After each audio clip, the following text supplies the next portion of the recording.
Some astute members of the congregation have been asking me the last month or so why I've been using this particular chalice, the one that belongs to the parish, and not the one that's up on the screen, my personal chalice.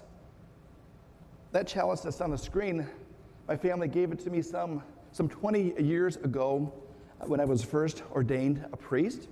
On the bottom of it, it says, "Astounding Mystery, the Heart of Our Faith, presented to you on your day of ordination, June 7th, 2003. So that's kind of my personal chalice, and certainly very personal to me in the sense my family gave this to me. But after 20 years of work, of use, it's beginning to show some wear. So it's on a slow boat to Spain where it was originally crafted and being restored.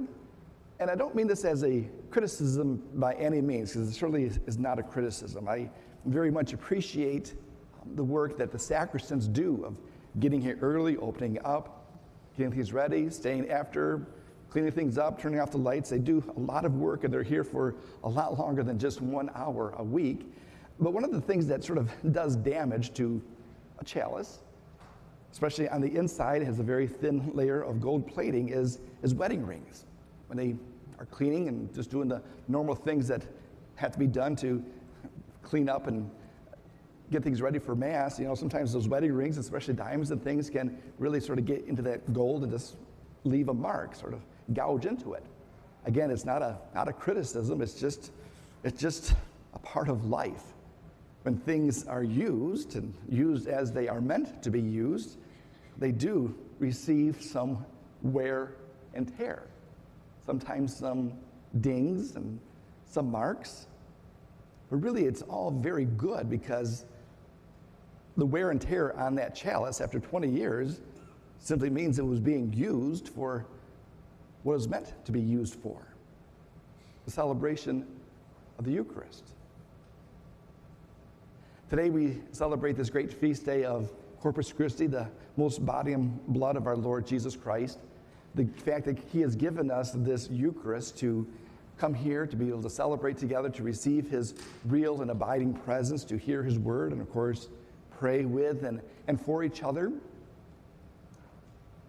But there's something about that chalice receiving those dings and marks and gouges, and I think instructs us something about what this feast day is all about. As we go through life, as we do our daily work, as we live out our own particular vocations, whatever God has given us to have as a priest, a deacon, a sister, married, single, grandparent, whatever our particular vocation life may be, chances are we get a few dings. Sometimes life can leave its mark on us. Sometimes we have our own woundedness.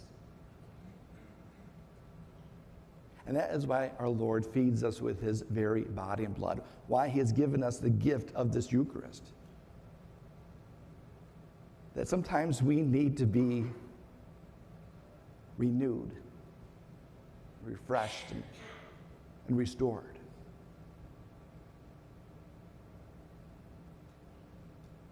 One of the things that we do here at Mass, and one of the words that we use to call what we do here at Mass, is we call this a liturgy.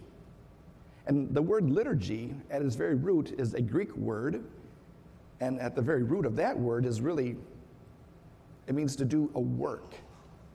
In particular, a liturgy in ancient Greek was what maybe somebody like a township clerk would do in our days, or somebody working in the city hall. It's a public work.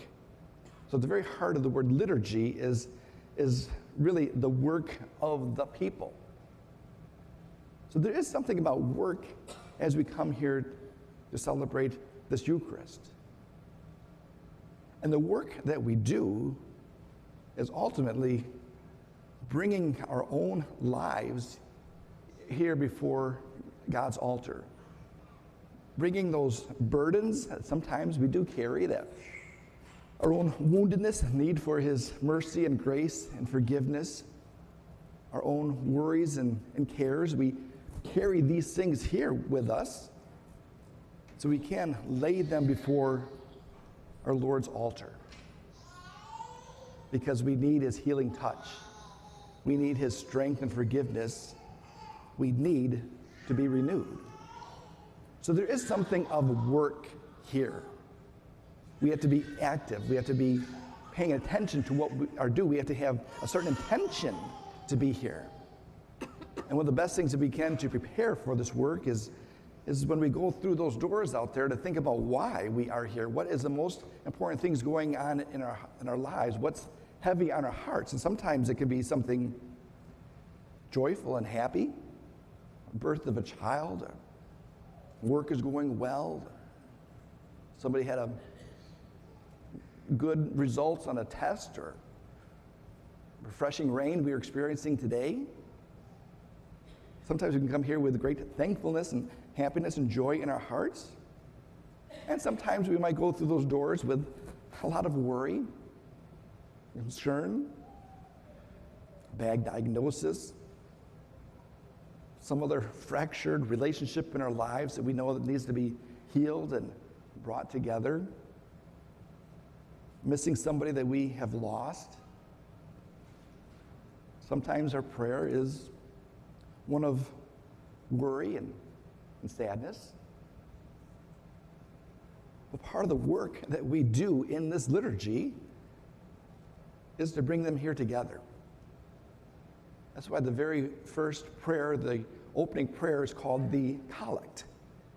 It means to collect all of our lives, all of our prayers, the reason why we are here, and they are brought together as one in that opening prayer, again, laid here before God's altar.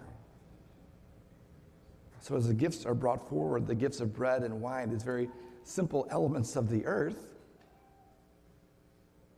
when they're laid upon our Lord's altar and they receive that prayer of consecration, when they are blessed and broken and changed by our Lord into his body and blood, it is the very life being poured out for us.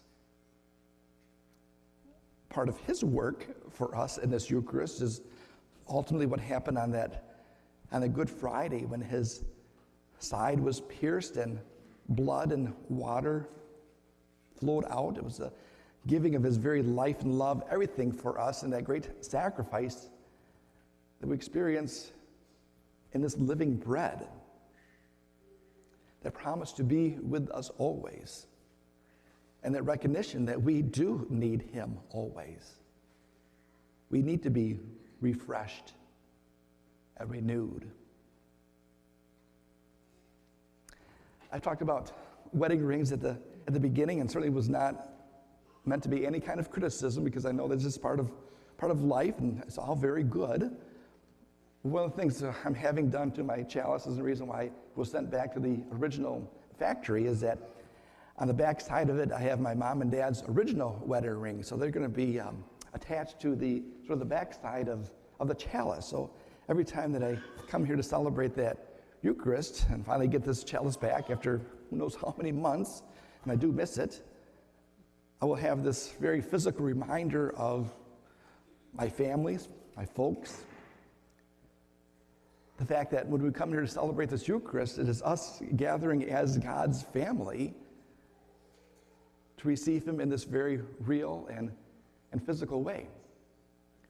And the way the chalice will be laid on the altar is that those rings will be sort of facing the people.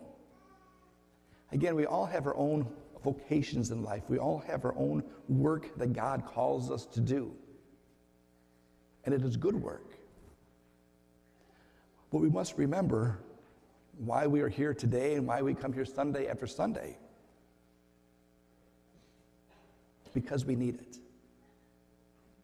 We need to receive this bread of life. We need to receive his word that can give us encouragement and give us challenge at times.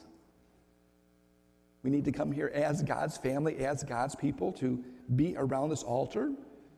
Again, sometimes happy, sometimes sad. Whatever may be on our heart, to be able to lay this out before our Lord, trusting in his presence, knowing that he gives all for us, especially in this Eucharist, that he does feed us with this bread of life.